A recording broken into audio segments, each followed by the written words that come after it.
Hola and welcome to 10-Minute Tactics on Tuesday. Say that 10 times fast.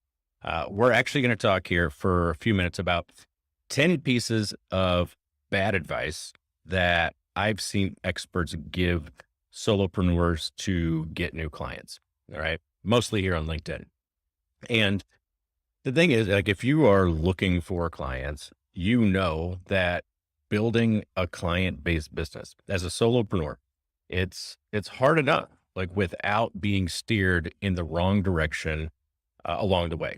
And that's why it really frustrates me when I see experts, so-called experts, feeding solopreneurs advice that I know doesn't work. I know it because I've done it. I've made the same mistakes.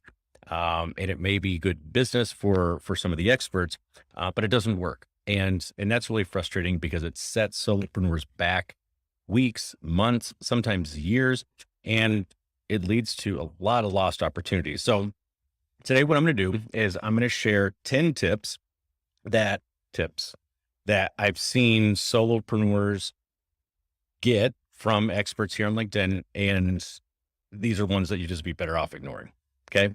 So the first one is post content every day and clients are just going to show up.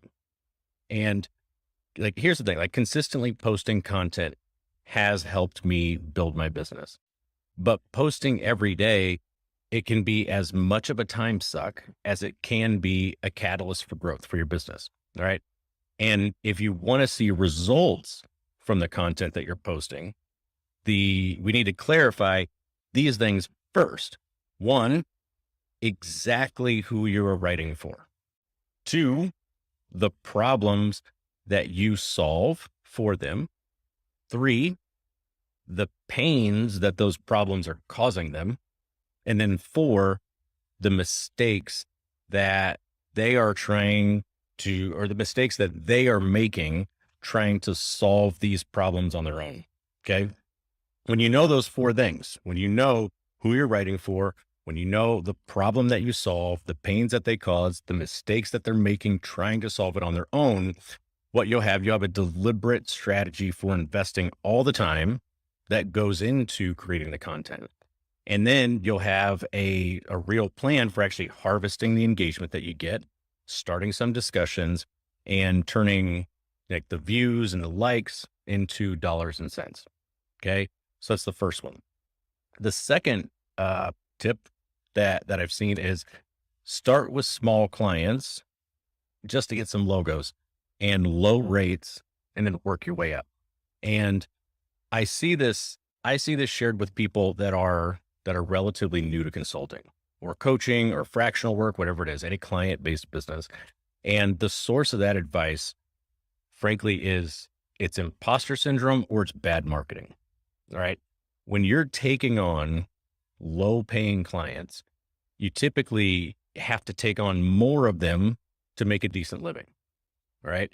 And that leads to being overworked, underpaid, delivering subpar work, and getting other referrals that lead to the same type of business because you're going to be referred as, hey, this person does really great work for really cheap. All right. Like it is not a recipe for winning in the long term with clients. And you'll get too busy. Like you'll get too busy because you have to take on too many clients to actually fix it. So if you're qualified to do the work that you're selling right now, get paid what you deserve. And if you're not, stop selling it. Like stop telling people that you are, right? Okay. So that's the second tip. The third one that you could probably ignore is it's really important to get all these scalable systems in place when you're getting started. And when you're getting started, like it's really easy to let the systems distract us and the tech stack and all the things that we've got to set up. And, like go try to get your CRM completely set up before you have any leads to go in there, or go like work on branding guides and shit like that before you have any traffic to your website. Working on getting your project planning software like all buttoned up before you have a client or a project. I've been guilty of it, and it's what I call right thing, wrong time. All right. Like early on, you don't you don't know what works and you don't know what doesn't. So you need to try different things. You need to learn what works and then figure out how to scale it and systematize it.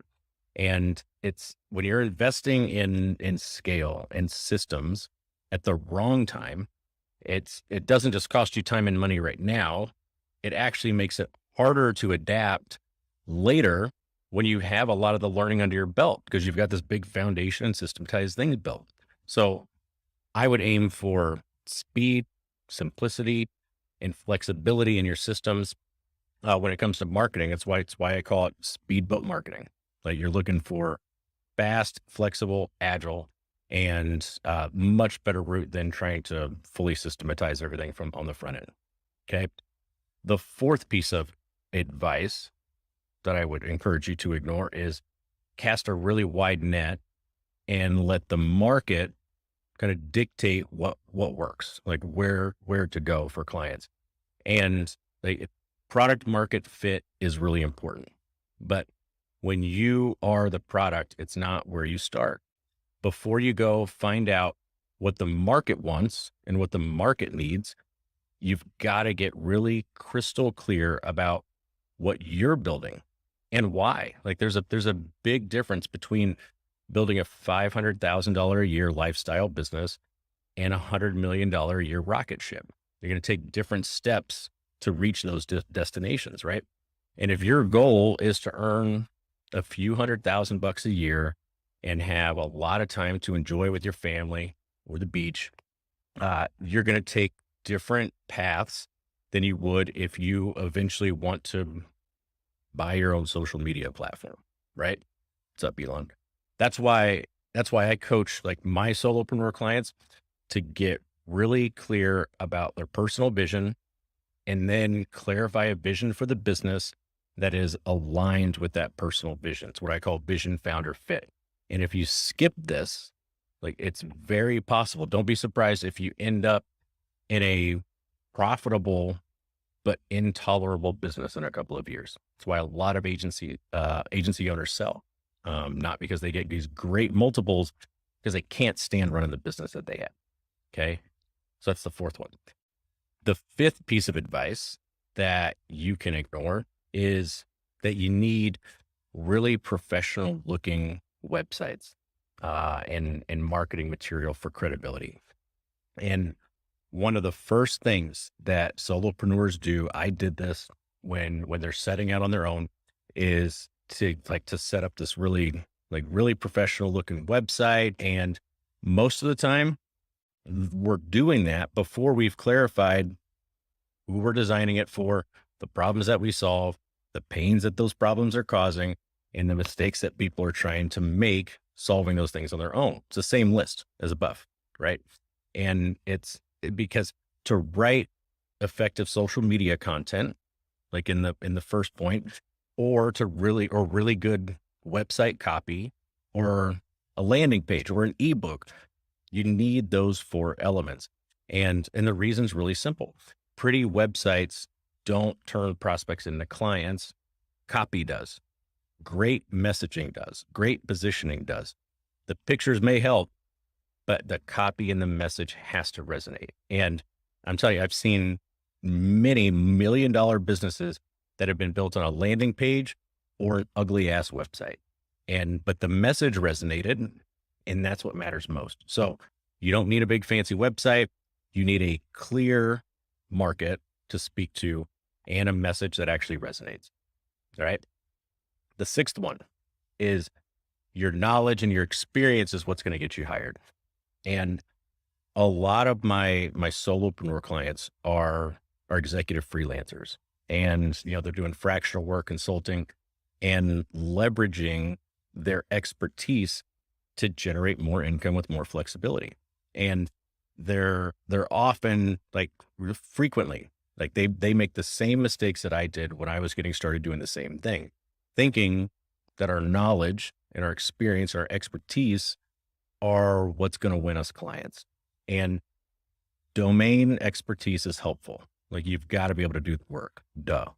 But as like Napoleon Hill says in Think and Grow Rich, knowledge is only potential power. Like what wins you clients is your marketing. And my friend and really one of the best marketers that I know, Robin Robbins, she owns, Technology Marketing Toolkit. And she often says, no one knows how good you are until they hire you.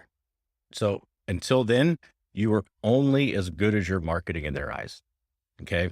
So no matter how smart you are, no matter how many credentials you have, no matter how many letters you have after your name, you need to market yourself effectively to win good clients. And that means having a really firm understanding of how to position yourself and how to package your services. And then you let your expertise shine. Okay. Number 7, that sales calls have to be different for every prospect. And a lot of solopreneurs, like the idea of using a script to run sales calls sounds crazy. Like we don't want to read from a script. Then I hear like, well, every prospect I talk to has, they have different needs and they have different problems. So every call is going to be different. And like typically what I say is if the needs of your prospects are so wildly different from call to call that you can't create a framework to run those calls consistently, then you're casting way too wide a net in your strategy and your marketing. Like you're trying to boil the ocean, right? And like another thing that I hear is, okay, but when I'm reading a script, like it sounds like I'm reading, and it's really constrictive, and I don't like that. And here's like, amateurs wing shit, professionals don't. Like great sales pros, just like great actors, everyone else, they don't wing it. Like you may not be able to script a consultative or a diagnostic sales call word for word, but a good talk track, a good framework it's constricted by nature. It's constricted by design because it keeps you from rambling. It keeps you from wandering off course. It keeps you from, or any other bad habits that you may have, like creeping into your call. So it's constricted by design, and having a good, consistent process lets you like really quickly get good at delivering it because you're doing something consistently. And if every call is different, it's gonna feel and it's gonna sound like it's the first time every time. And that's not how you're gonna establish the authority and the credibility that you need to win the trust and sell good clients. Okay. I do have in the link below or in the comments below, I'll put a link to a playbook that I have. It's the same sales playbook that I've used with my fractional clients that pay $15,000-$30,000 a month. Same process. I'll drop the playbook in there. Feel free to grab that. Okay. The 8th one is you've got to charge a high hourly rate. And why on earth would Ray not recommend high hourly rates? And it's because if you followed much of my content, you know that I think charging hourly is a lose-lose situation for everybody. It's a lose for you. It's a lose for your clients. And here's a few examples why. Clients typically want good work, but they prefer it be done faster, right? Like nobody asks for slower work, not typically. But the faster you do work when you're charging hourly, the less money you make. Okay. That's a lose-lose. And the more that you know, so the more experience that you have, the more knowledge that you have, the more quickly you can solve a problem. And the more quickly you can solve a problem with hourly rates, again, the less you make. And another example is when like the client is like, when they're on the hook, regardless of whether you deliver results or not with hourly billing. And it's a lose for them. There's less risk for clients in paying for results or paying for solutions than there is time. Okay. So when clients insist on hourly, to me, that is typically, it's a red flag that success isn't clearly defined. Okay. Like the outcome and what they really want has not been defined clearly enough. And that's not a good place to start your work. You're a professional that's accumulated years of knowledge, years of experience and expertise and education, whatever it is, to do what you do today. how long it takes you to apply that knowledge is irrelevant, right? And the hourly deal just creates all kinds of misalignments. Okay, last two here. 9 is more customized work is more valuable. And this is a common like misperception that people have when they're getting started. They feel like that customized delivery of the service actually makes it more valuable. And I like some of my friends, they think like that idea is rooted in the idea that clients want to be treated as special and unique. And if you subscribe to that, like I would say, like consider walking into your doctor's office and you've got a problem, and you say, all right, okay, here's the problem, doc. What would you rather hear? Would you rather hear your doc say, hmm, okay, well, yeah, that's unique. Let's dive in and let's really get into this and figure it out. Or would you rather hear them say, yeah, I got this. I've seen this a million times. Here, take this pill, do this thing. You'll be fine in 7 days.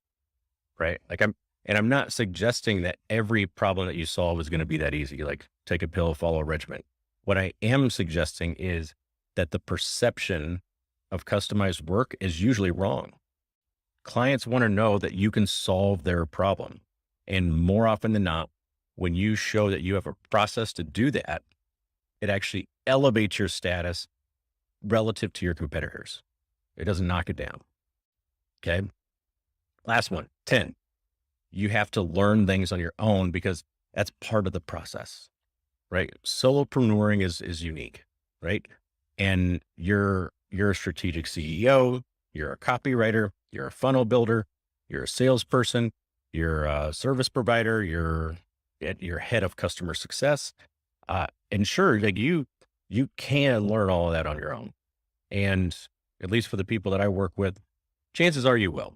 Like you're probably smart enough that you will eventually figure it out on your own. But why?